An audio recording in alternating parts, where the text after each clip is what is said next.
Bonjour chers internautes, bienvenue dans votre émission Au cœur de l'enseignement. Au cœur de l'enseignement, nous sommes bien sûr une production de la communauté La Main de l'Éternel. Nous, c'est la presse, La Main TV. Ensemble avec l'équipe, aujourd'hui, nous avons eu l'honneur de recevoir un serviteur de Dieu sur ce plateau. Il s'appelle le révérend pasteur Joseph Kongolo, le docteur qui est déjà avec moi sur ce plateau. C'est à qui j'ai dit bonjour. Bonjour, monsieur le journaliste. Docteur, vous allez très bien? Ouais, par la grâce du Seigneur et vous? Très bien, et surtout que c'est juste la fin du culte. Comment était l'ambiance aujourd'hui? Ouais, le culte s'est bien déroulé. Moi que ma voix est rock, j'interprète notre apôtre. Il nous a bien parlé de la part du Seigneur. On a été bénis aujourd'hui avec la parole du jour. Merci beaucoup, docteur. Nous voulons d'abord commencer par un enseignement que vous avez abordé il y a un dimanche déjà passé. Mais c'est aussi juste après cela que nous allons décortiquer aussi un peu ce que l'apôtre nous a prêché aujourd'hui. Mais ramassons d'abord sur ce que vous nous avez parlé du ministère de la piété. Qu'est-ce que vous pouvez nous expliquer par rapport de ces mystères de la piété? Bon, le ministère de la piété, tel que je l'avais dit, j'avais soutiré ça dans la lettre de Paul adressée à Timothée, au chapitre 3e et au 16e verset, fait référence à la vérité profonde et incompréhensible de l'incarnation de Dieu en Jésus. C'est-à-dire, en bref, cela, on nous parle comment Dieu qui est esprit, Dieu qui était la parole, comment il a porté la chair humaine, il est venu habiter au milieu de son peuple. On lui appelait Emmanuel. C'est ce qu'on appelle le mystère de la piété. Dieu fait chair. Ce que nous appelons très autrement la parole qui est tabernaclée. C'est ça, du moins, en bref, ce qui veut dire sur le mystère de la piété. D'accord, pasteur. Alors, en quoi ces mystères révèlent-ils la nature et la naissance de Jésus-Christ? Bon, dans ces mystères, Dieu lui-même avait un plan. C'était quel plan? L'homme, après avoir péché, l'homme a perdu la nature divine qui était en lui. Maintenant, Dieu a conçu un plan. Le plan, c'est ce que nous appelons le plan de la rédemption, pour venir sauver l'homme. C'est du moins ça, en grosso modo, ce que veut dire le mystère de la piété. Dieu a conçu un plan de la rédemption pour venir sauver l'homme et retourner l'homme à son état initial. Pour aussi avancer l'homme de Dieu, vous avez très bien expliqué et je crois c'est à l'écoute, soit à l'intention de tout le monde, parce qu'il y avait un grand souci juste après l'enseignement. Les enfants de Dieu voulaient comprendre normalement ce que vous voulez nous expliquer par rapport à ces ministères. Parce que ça complique quand même, les gens ne comprennent pas normalement. Qu'est-ce qui veut se passer? Qu'est-ce que l'homme de Dieu a voulu dire? Et votre message essentiel dans cet enseignement était basé sur quoi? Bon, il englobe l'ensemble du plan de Dieu pour le salut manifesté par la vie. Il y a la mort et la résurrection de Jésus-Christ et son ascension et son retour. C'est-à-dire quoi? Paul avait un message précis qu'il adressait à Timothée, Timothée comme son fils. C'est ce que la Bible dit. Je vais lire dans 1 Timothée chapitre 3, le verset 16. La Bible dit quoi? Sans contredit. Ça dit que personne ne peut pas refuser, personne ne peut pas contredire ça. La Bible dit quoi? Le mystère de la piété est grand. C'est lui qui a été manifesté en chair. C'est ça le premier point. Deuxième point, justifié par l'Esprit. Et le troisième point, vue des anges. Quatrièmement, prêché aux gentils. Et cinquièmement, cru dans le monde. Et à la fin, il dit, élevé à la gloire. C'est-à-dire, cela veut dire quoi? Vous savez, le prophète Ésaïe parle bien de ces choses ici. Qu'est-ce qu'il dit? Dieu lui-même parle au travers de ses prophètes. Il dit, je n'enverrai pas un ange. Moi-même, Dieu, je vais descendre pour sauver l'homme. Comment Dieu pouvait sauver l'homme? Celui qui pouvait sauver l'homme, c'est celui qui avait placé l'homme dans le jardin d'Éden. C'est la personne qu'on appelle qu'il est le parent rédempteur. Or, qui est le parent rédempteur? C'est celui qui est le plus proche parent de l'homme. C'est ainsi qu'il a envoyé Moïse. Moïse a failli à sa mission. Il a envoyé les prophètes.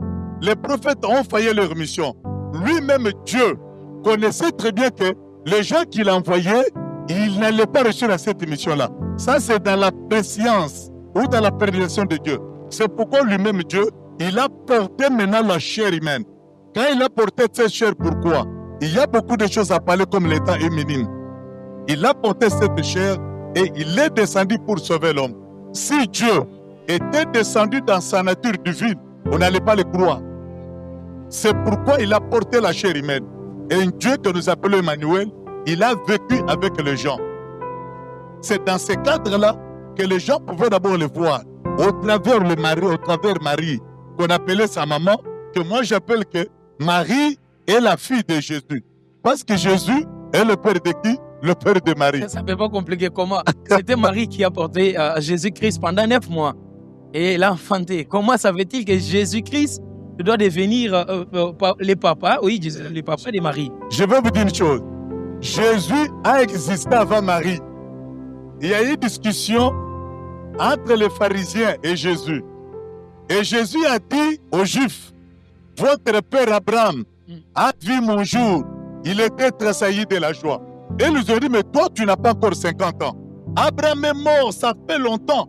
Comment tu dis que notre père Abraham t'a vu être rempli de joie? Il est en train de retourner au jour où Abraham partait pour détruire Sodome et Gomorrhe. Elohim, que nous appelons Jésus. Parce que Jésus, d'abord, c'est quoi? Jésus, c'est un nom dérivé. Ce n'est qu'une enveloppe. Ça provient de Yahweh. Or, quand je parle de Yahweh, le véritable nom de Dieu n'a pas de voyelles. Il n'y a seulement que 4 consonnes. Yahweh. Parce que son prénom, c'est quoi? C'est Yehoshua HaMashiach. Jésus, c'est un nom dérivé selon la mission qu'il devra accomplir sur la terre. Josué, c'est ce qui veut dire les sauveurs. C'est ainsi que lui, Jésus, a existé avant Marie. C'est pourquoi il est avant que votre père Abraham fut, moi je suis. Or, quand nous voyons, selon la chronologie de la prophétie de la Bible, Abraham a existé avant qui? Avant Marie. Maintenant, Marie, c'est quoi?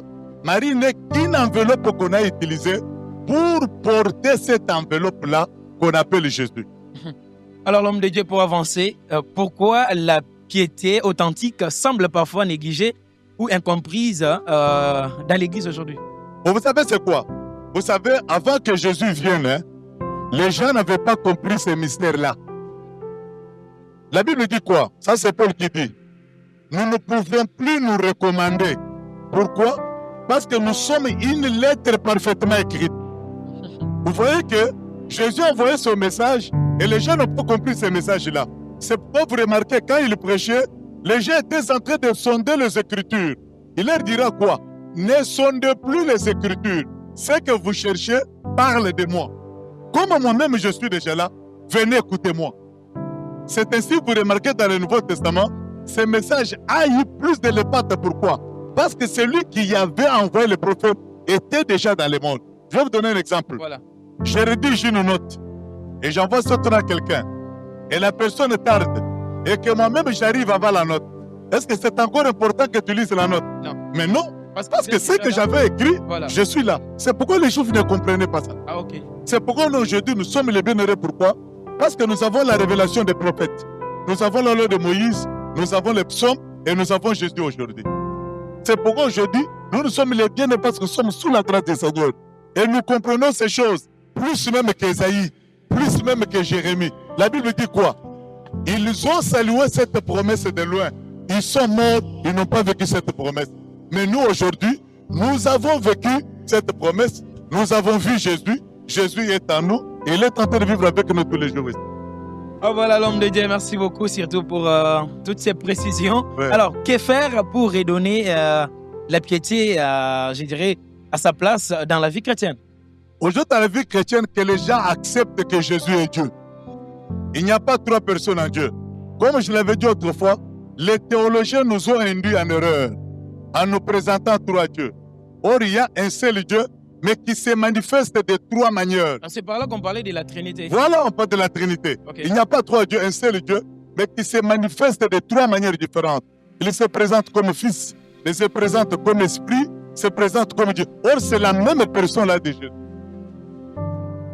Donc, aujourd'hui, les chrétiens, pour que Dieu travaille vraiment au milieu d'eux, ils doivent croire que Jésus est qui? Jésus est Dieu.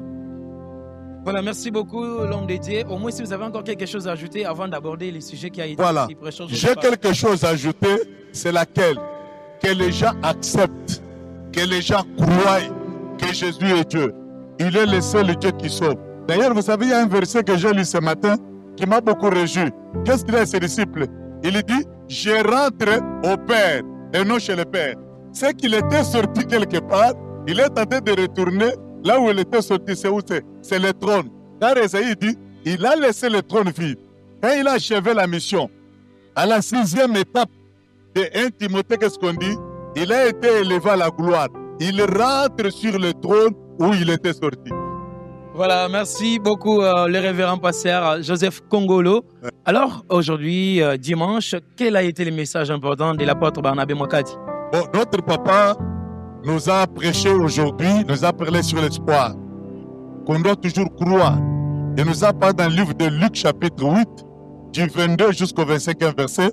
Il nous a parlé de Jésus qui traversait les lacs de Galilée avec ses disciples. Alors Jésus était endormi. Et les disciples, quand il y a eu le flot, quand il y a eu la tempête, ils ont cru qu'ils vont périr. Eux, ils ont oublié que Jésus était à leur côté.